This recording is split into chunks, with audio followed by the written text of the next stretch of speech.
শাকিব খানের বরবাদ সিনেমার প্রযোজক শাহরিন আক্তার সুমি ম্যাডামের মনটা কত বড় দেখেছেন। তিনি শুধু বড় সিনেমা বানিয়েই থেমে থাকেননি, ইন্ডাস্ট্রিকে দিয়েছেন সম্প্রীতির বার্তা। এই তো কিছুদিন আগেই বরবাদ সিনেমা সেন্সর নিয়ে কী পরিমাণ ঝামেলায় পড়তে হয়েছিল তাকে, পদে পদে তাকে আটকানোর চেষ্টা করা হয়েছিল, নানাভাবে ষড়যন্ত্র করে বরবাদকে দমিয়ে রাখার চেষ্টা করা হয়েছিল। কিন্তু সকল বাধা পেরিয়ে তিনি দৃঢ় প্রত্যয় নিয়ে বরবাদ রিলিজ করেছেন এবং সারা বাংলাদেশে তার সাফল্য আমরা দেখতে পাচ্ছি।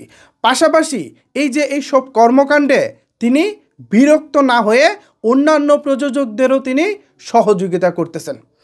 চিন্তা করে দেখেছেন একজন প্রযোজকের কতটা বড় মন হলে এমনটা করা যায়। আরে নিজের সিনেমা নিয়ে যেখানে তিনি টেনশনে ছিলেন সেখানে তিনি ছুটে গিয়েছেন আফরান নিশোর দাগি সিনেমা দেখতে, এরপর তিনি ছুটে গিয়েছেন সিয়াম আহমেদের জঙ্গলি সিনেমা দেখতে, পাশাপাশি অন্যান্য সিনেমাগুলো দেখেছেন এবং প্রত্যেকটা সিনেমার তিনি ভূয়সী প্রশংসা করেছেন। অথচ আমরা আজ থেকে 2 বছর আগে আমাদের ইন্ডাস্ট্রিতে কি দেখেছিলাম? 2023 সালের কুরবানির ঈদের কথাটাই আপনাদেরকে বলতে পারি। একদিকে শাকিব খানের প্রিয়তমা, অন্যদিকে ছিল আফরান নিশোর সুরঙ্গ টিম থেকে শুরুতে শাকিব ভক্ত এবং শাকিব খানকে খোঁচা দিয়ে মার্কেটটাকে উত্তপ্ত করা হয়। এর এক পর্যায়ে 2 গ্রুপের ভক্তদের মাঝে তুমুল বাগবিতণ্ডা হয় এবং যা হওয়ার তাই হয়েছে। তখন একে অপরকে দোষারোপ করতে করতে, কাদাছুরি করতে করতে একেবারে তিক্ততার পর্যায়ে সব কিছু নিয়ে যাওয়া হয়েছিল। কিন্তু এবারের রোজার ঈদ দেখেন সম্পূর্ণই ভিন্ন। বরবাদের প্রযোজক এতটাই আন্তরিক যে তিনি তার ভালোবাসা দিয়ে, তিনি তার আন্তরিকতা দিয়ে সকল শত্রুর মোকাবেলা করে ইন্ডাস্ট্রিতে এখন ছড়িয়ে দিয়েছেন সম্প্রীতির বার্তা। আরে আমরা তো এমন প্রযোজকই চাই যিনি কাদা ছোড়াছুরিতে বিশ্বাসী না, যিনি ভালো কাজে বিশ্বাসী। তিনি কোনো মুখের কথায় বিশ্বাসী না, তিনি কাজে বিশ্বাসী। তিনি চান কাজের মাধ্যমে প্রতিযোগিতা হোক। আজকে জঙ্গলি হয়েছে, জঙ্গলির বিপরীতে বরবাদ হয়েছে, বরবাদের বিপরীতে দাগি হয়েছে। কে কাকে কাজের মাধ্যমে ছাড়িয়ে যেতে পারবে এই প্রতিযোগিতাটাই তো আমাদের ইন্ডাস্ট্রিতে দরকার, তাই না? সেই বার্তাটাই কিন্তু আমাদের বরবাদ সিনেমার প্রযোজক দিয়েছেন। এর জন্য আমাদের সকল সাকিবিয়ানদের পক্ষ থেকে শাহরিন আক্তার সুমি ম্যাডামকে সালাম জানাচ্ছি এবং ভালোবাসা জানাচ্ছি।